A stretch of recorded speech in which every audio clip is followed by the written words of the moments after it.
A growing outrage after Myanmar court handed out a jail term of 3 more years to ousted leader Aung San Suu Kyi.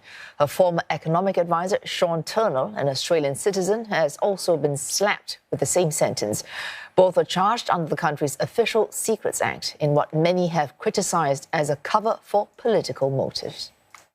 The case against her and many of her allies are politically motivated.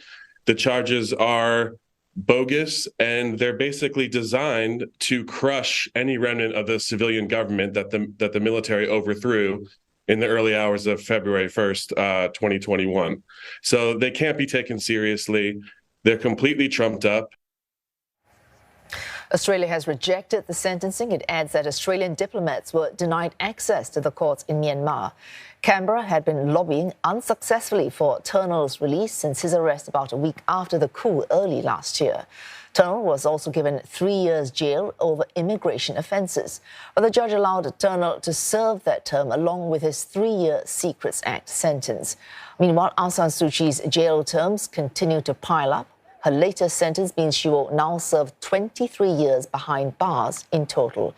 The 77-year-old Nobel Peace Laureate still faces ongoing corruption trials. Leong Wai-kit with more on how this might impact the upcoming ASEAN summit in November.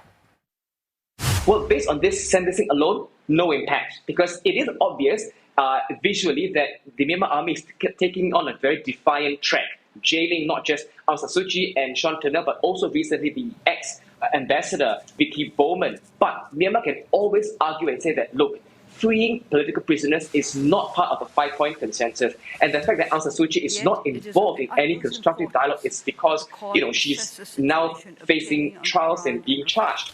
But there's no running away that nothing or not much is done on Myanmar's part to end violence, because just last week there have been reports of the Myanmar army throwing bombs on a school in Sagaing where children as young as 7 years old died on impact. And of course, this has raised worldwide condemnation on the Myanmar's army. So it will be very interesting to see how the ASEAN leaders at the ASEAN summit in November in Cambodia assess the situation in Myanmar and take further actions against it.